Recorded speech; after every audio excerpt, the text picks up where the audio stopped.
their consulate closed, and I still remember clear as day just feeling so excited on the drive to Kansas City, and just I was like a sponge. I was so ready for all the information that was coming my way.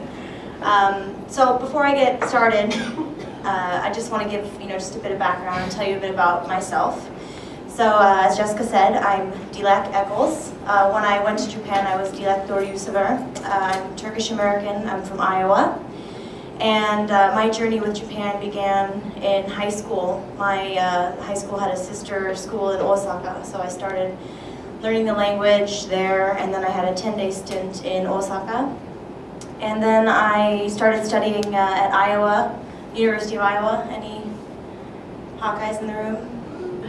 That's right. We were in the Japanese program together. We go way back. And then, I was immersed in the language, did a lot of intensive courses, and ended up being placed as a CIR. Are there any other CIRs here, by the way? Nice. Cool. All right, nice. So my situation was a little different in that although I was, I guess you could say, a fluent speaker, I only had 10 days there. So, and looking in Japanese textbooks, not a lot of chapters on ingredients and things like that. So I was still experiencing some culture shock on that level as well. So my experience is kind of varied in that way, I suppose. But anyway, I'm here to talk about etiquette, so we can talk about me later. It's my favorite topic, so it's fine. All right, so getting started.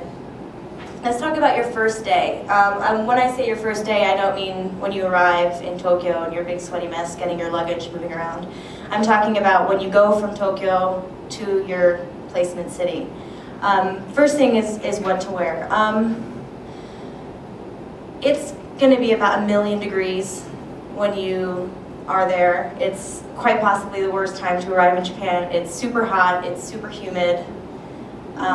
If your hair curls like mine, it's going to be just all over the place. So try and keep it comfortable. You still want to be formal, obviously. I'm not saying to rock up in your chacos and, your Crocs, but try and be comfortable and wear something that's a bit cool. Kind of like what I'm wearing right now.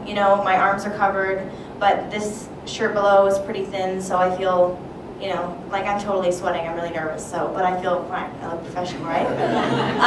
So yeah, just keep it formal but comfortable. Guys, in Japan, unlike kind of what you have here, underneath suits, sometimes gentlemen will wear short-sleeved button shirts. We don't tend to do that here. I've never worn a three-piece suit myself, but that's what I hear. But you could do that. That's an option to keep it professional, but also be a little bit cooler and have a bit more breathability. In terms of shoes, as you probably know, in Japan, when you meet people, you bow. So, I'm meeting you and I'm looking down, and one of the first things I see is your shoes. So, it sounds a bit trivial, but actually that kind of says a lot about you, and these are going to be people that you're going to be working with for at least a year, and so they're going to be curious about you and they're going to be paying attention. So, you want to make the best first impression possible. So that's why I was saying, avoid wearing, flip-flops or anything like that. Try and keep it professional. Ladies, if you want, before you go, treat yourself to a pedicure and then wear your open-toed shoes and at least feel comfortable. I know that sounds silly, but you are making, it's a first impression, it's a lasting impression.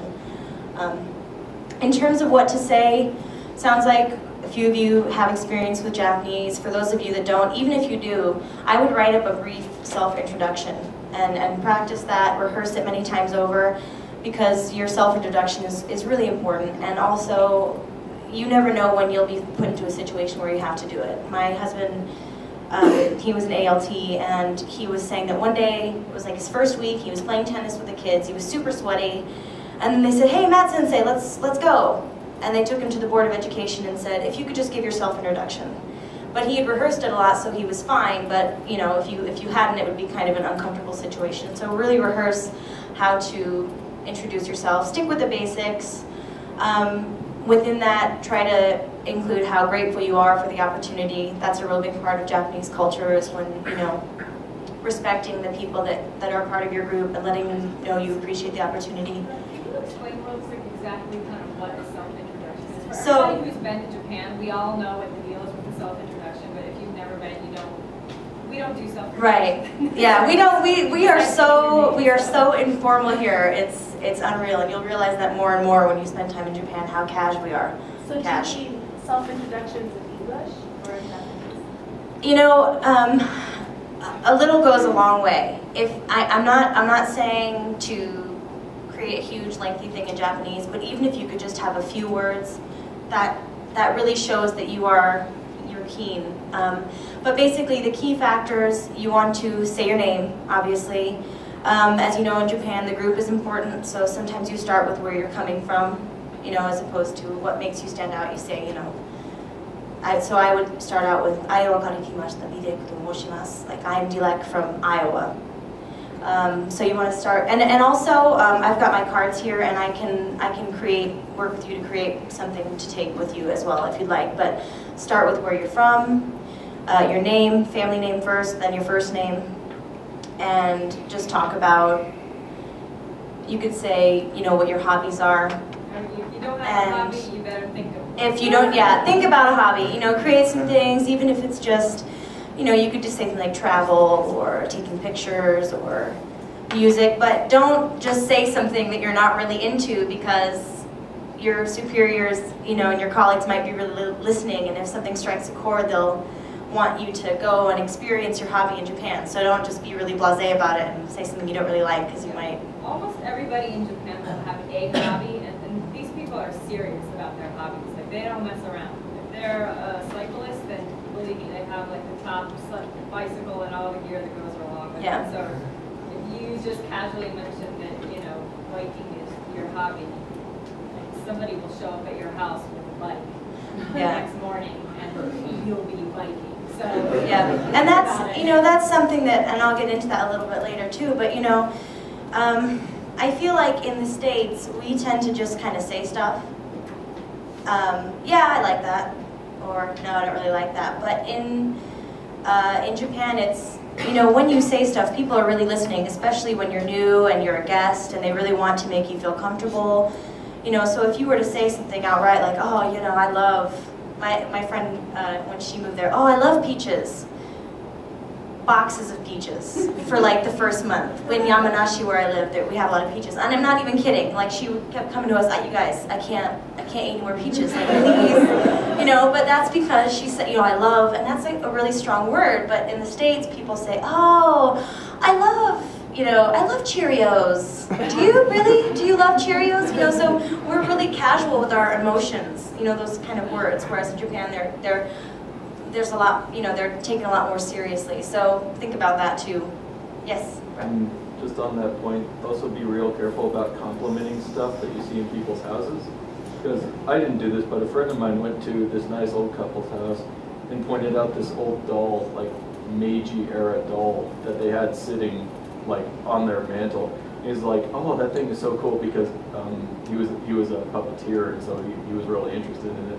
And like, he was just lavishing praise on this, and he ended up with it. Like, they gave it to him, this like, you know, 200-year-old doll that like, so like, if you want to compliment somebody's house, be very general. Be like, oh, this room is lovely. Don't like point out like, you know, 400-year-old thing and be like, oh, that's awesome, because you might end up with it and you'll feel guilty. So. Sure. Yeah, fine. You guys didn't really have much time to talk earlier, so I just wanted to say about what to wear when you're leaving Tokyo orientation. Again, every situation is different. For Okinawa people, they told us, please wear shorts and t-shirts when we leave tomorrow, because it's very hot in Okinawa and you're not going to go to your prefecture right away. So everyone was looking at us with even more envy than when they found out we were going to Okinawa.